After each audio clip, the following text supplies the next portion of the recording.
Okay, this is Uncle Richie, Two-Wheel Tech Talk. So today I'm going to just give a quick hack basically on the sprocket alignment for a gas bike. So basically when you get a gas bike, you're going to get the sprocket, you're going to get this kit, which basically has two rubber pieces, and you have to actually bolt the sprocket through the spokes.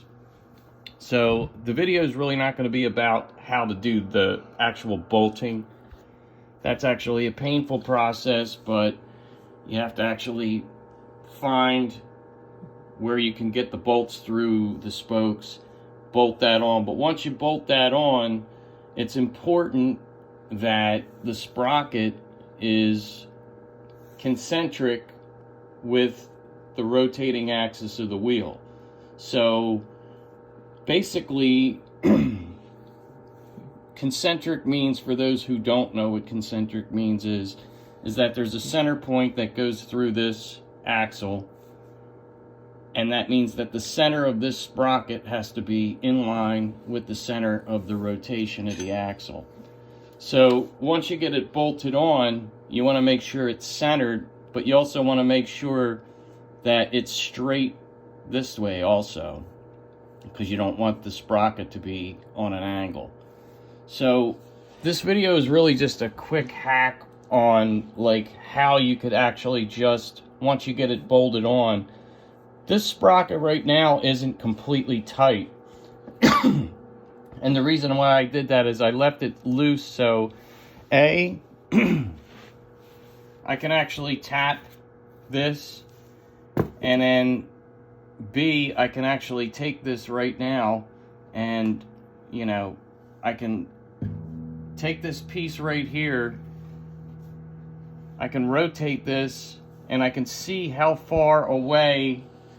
And what I did here is actually just fixed a metal scale onto the frame, so that when you rotate this, if you look here, when you rotate this, you can see how far away you are. And basically what you have to do is go around, so when you spin around, like right now, this is close to the scale, okay? And then as you rotate it, you can see it starting to pull away from the scale. So when you get to the section where it starts to get close to the scale again, you know that, okay, you can start tightening those bolts.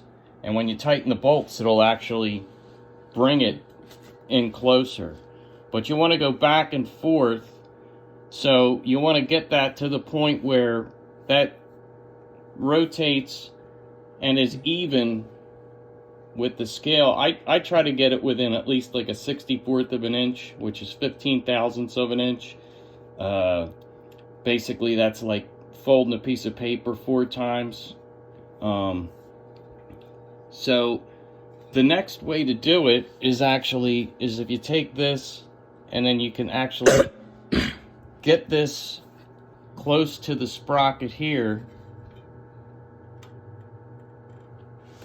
and you can actually fix it down. And what you want to do is you want to rotate this around.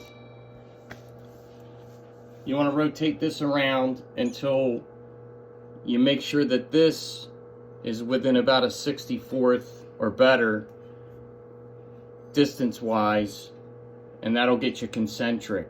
So I mean, there's basically better ways of doing this, but this is really, like, most people don't have, this particular instrument right here is called a dial indicator, and this would be used in a machine shop for testing different things.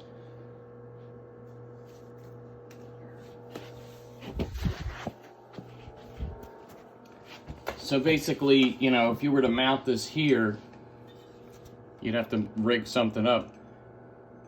As this rotated, you can check, the movement this way, and make sure all those, the tops of all these are hitting the same number.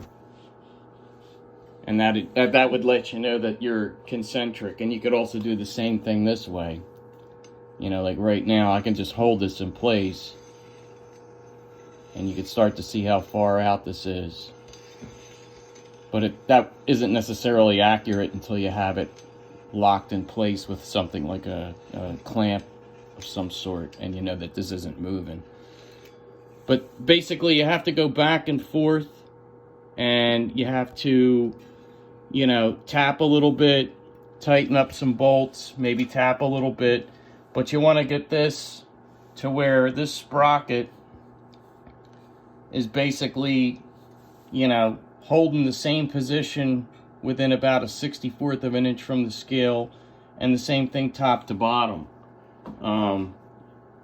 And you know, that's really the way to do this, because most people don't have a dial indicator like that particular dial indicator. Now this right now, as far as being concentric, I actually already did this, so I'm probably within a 64th of an inch.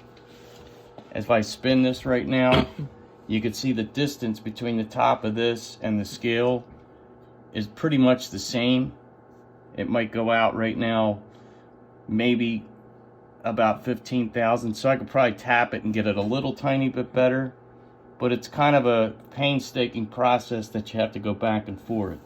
You don't have to do this, but it's really the way that you should do this, and I'm not really sure that they give you a step-by-step process in the book or in the instructions, but you know, you can see that, you know, if you just have a spring clamp and you know, it doesn't even have to be a metal scale, it could be like any kind of piece of metal, it could be, you know, a wooden popsicle stick really, but you just want to take it and you know, kind of use it as a gauge to see where you're at, and you gotta just basically go back and forth and you know, get these tight.